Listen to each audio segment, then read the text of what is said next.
Good morning everyone, my name is Michelle, I hope you're doing well. Welcome to another video. It is Wednesday morning, the 3rd of January.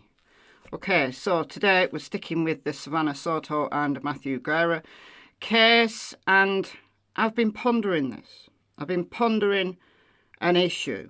These dudes, Big Smoke and his crew, incredibly stupid criminals, really stupid. So I'm going to start with a story time. Okay, and I mentioned it briefly yesterday, and I did a whole video about it over on Michelle Walks ages ago now. And it's a murder that happened in this sleepy village. Well, they were actually killed in this sleepy village. And then they were buried and then burnt in the woods in between this village and the next village. So this happened in the 1980s when I was a youngster, you know, going back, way back when. And it was a couple, not from round here, from like round Liverpool way. Like Liverpool's like 40 miles away. And they'd fallen foul of drug dealers, right? So for reasons unbeknown to everybody, right, they ended up in this neck of the woods. They ended up, I think they were set up because the word on the street was that they met their killers in McDonald's in town. But that's just the word on the street, right? And they were taken or voluntarily went to a house, again, word on a street. And they were shot in a particular house, allegedly. I could even take you to the house, but allegedly. The story that came out in the papers was a little bit more vague. No one really knew why they ended up here. It's just my assumption that they were lured here, they were set up. But their bodies were buried in a shallow grave, then dug up. So presumably the killers realised that if somebody found them, they could be identified. So what they did was burnt them on a big fire, like using lots of accelerants in the woods. And all that was left of them were bone fragments. So this was a considerable fire.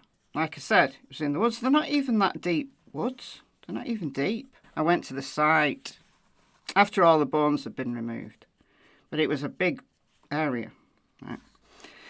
So why am I telling you all this? Well, I'm telling you all this because these guys have been really stupid. These guys have been asking to get caught. Why? Well, for one of the reasons that I mentioned yesterday, Big Smoke gets out. Right? He's here. This is Big Smoke. Right, he's here. Big Smoke looks in, has a chat with the driver, right? Gets handed a towel or a rag or something, opens the door, the driver gets out. Big Smoke's doing something, right? Could be wiping down stuff. I think he takes away the murder weapon. And then they both drive away. Okay, so watch this again in slow motion. So Big Smoke comes out, goes to the car. Why did they jump cut that? That was the most important part. And then gets back in with his rag. Big Smoke went there for some reason. Some people have suggested it was maybe to take photographs that the victims were actually dead. It could be. Didn't see any flashes or anything though, so I don't think so. But going to check, and maybe he touched the door, so gets his rag, wipes the surfaces where he touched, and then maybe takes the murder weapon away with him in the rag. Now, I said yesterday that in wiping down a surface with a rag or a towel, right, you're not wearing gloves, the passenger passes you the towel. There is DNA skin cells that rub off on the rag and then get transferred. Now, some bright spark in my comments yesterday in capital letters, shouting at me. You cannot get DNA from a towel. That doesn't even make any sense. 3 exclamation marks and 3 question marks. It has to be sweat, saliva, blood, i.e. bodily fluids, or fingerprints.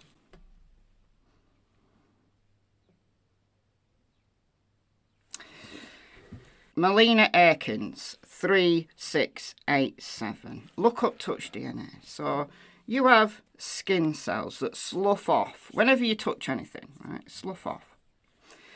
And if you rub your hands on a towel, you know, like cleaning them, washing them, drying them, you have a shit ton of skin cells on that towel that you leave behind. Why do you think you need to wash your towels? Because your hands are clean because you've washed them. Then you dry them on a towel. Why do you think you ever need to wash that towel? So DNA all over that towel or that rag. Transfer DNA. The person who murdered them, presumably it was in the car, because I'm not sure that they would have murdered them in a house and then sat them in a car and then drove the car to where they left it. I mean, it's possible, but I think, like the couple in my village in the 1980s, I think that Savanah and Matthew were set up.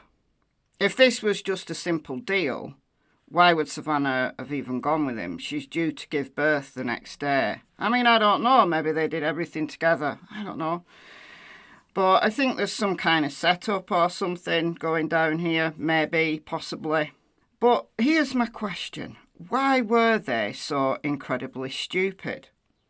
The criminals, the Mullin brothers, who murdered this couple here in the 1980s, at least tried to cover up their actions. And DNA wasn't even a well-used thing then. Wasn't. But they buried the bodies and then realised that they could be found, so decided to burn them, burn all the evidence. What have these guys done? They've left 2 dead bodies in a car park, in the car that everyone was looking for. I mean, is this just really stupid, or were they hoping that the bodies would be found, and was it to send some kind of message? Maybe. Maybe it was. Maybe it was to send a message, but still incredibly stupid. Because on this footage, they turn up at 5903 Danicare Drive. Big Smoke's vehicle turns up. So I'm sure the FBI could clean up this and get a license plate. Maybe they're fake plates. Maybe he's that clever that he's put fake plates on. Turns up. So you've got 2 vehicles now that are trackable. Because this is San Antonio, right? This isn't some sleepy village where there's not very much CCTV. This is San Antonio. So these vehicles have had to get there. So we've now got 2 vehicles that are trackable. I bet they all have phones on them. And then the Kia drives away. And then, presumably, it drives away and then comes back or goes to park somewhere, right in front of a camera. I mean, I can't believe how stupid they are. I can't believe how stupid they are. These are the type of criminals that law enforcement loves because they are stupid.